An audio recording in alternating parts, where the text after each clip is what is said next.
and it gives you an exhilarating thrill ride from that point on into the beach. It's just great.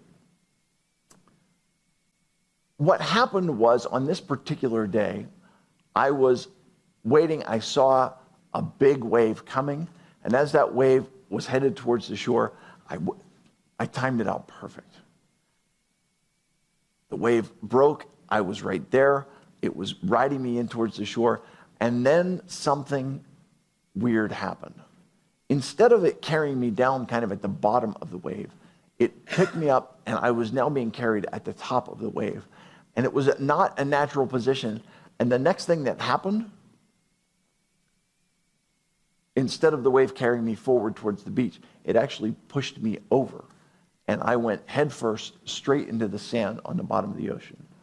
And I felt something pop, and the next thing, everything went cold. I didn't know exactly what had happened, but at that point, it was a matter of just hold my breath, hope, wait, and pray. And as I'm doing that, I'm just waiting for my body to clear the water for a second. Because I'm underwater, I'm rolling around.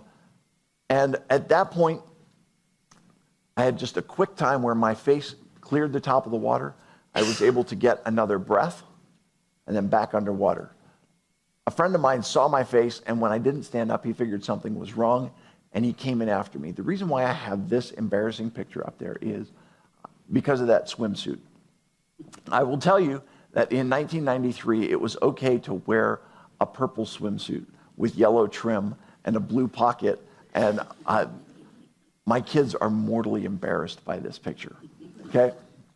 The reason it's important is because that swimsuit saved my life.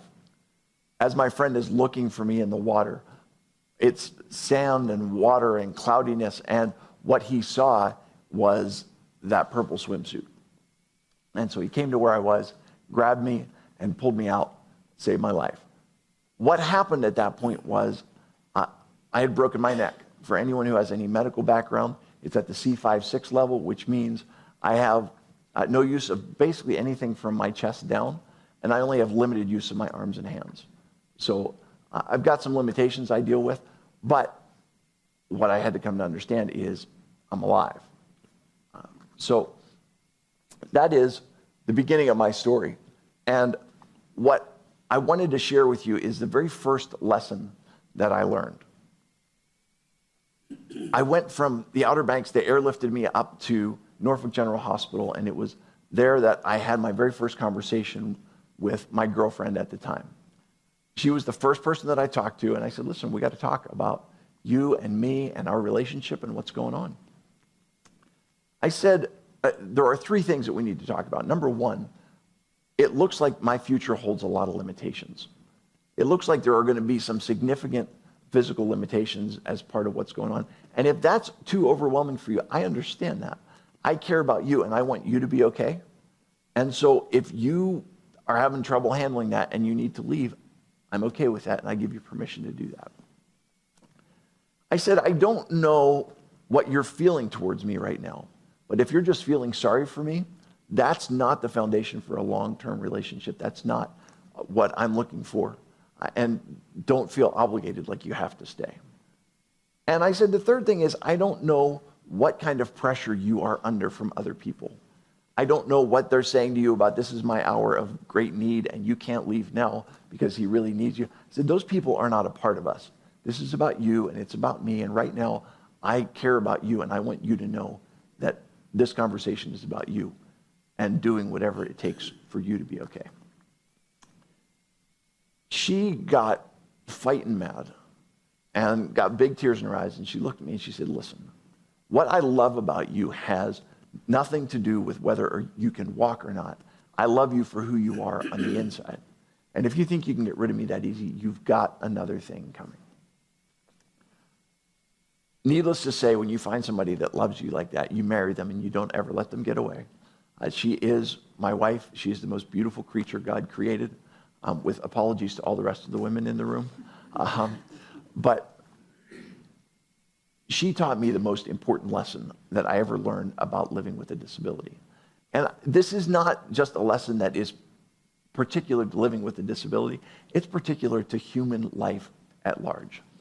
everybody has problems. Everybody has limitations. Everybody faces some form of difficulty in life, okay? It's just part of being human. But what gives you value and what makes you who you are is on the inside. And so when she looked at me, she chose to look past the limitations. She chose to look past the obstacles. And she looked at who I am and saw the value there. She was willing to take a look at not the negative. She was willing to take a look at the positive instead of taking a look at the negative. And I really think that that's a lesson that all of us can take a look at. Because what we have, so many times in life, we get focused on what we can't do. We get focused on the limitations. We get focused on our problems. And in doing that, we miss out on the things that we can. It was an important lesson for me to learn. And it was something that shaped everything for me. We can go to the next slide. And the question is, as you go through life, what is it that you see? When you look at me, it's pretty obvious that I've got a lot of things going on that I can't do, right? I can't walk. I can't throw a football. I can't play basketball. I can't get myself dressed. I can't get in and out of bed. If we were here to talk about the list of things that I can't do, my half hour would be over and I'd still be going, okay?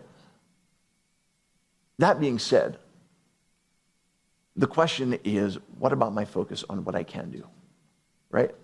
Because I think it was the great John Wooden who said, John Wooden is the basketball coach from UCLA who won like 13 championships.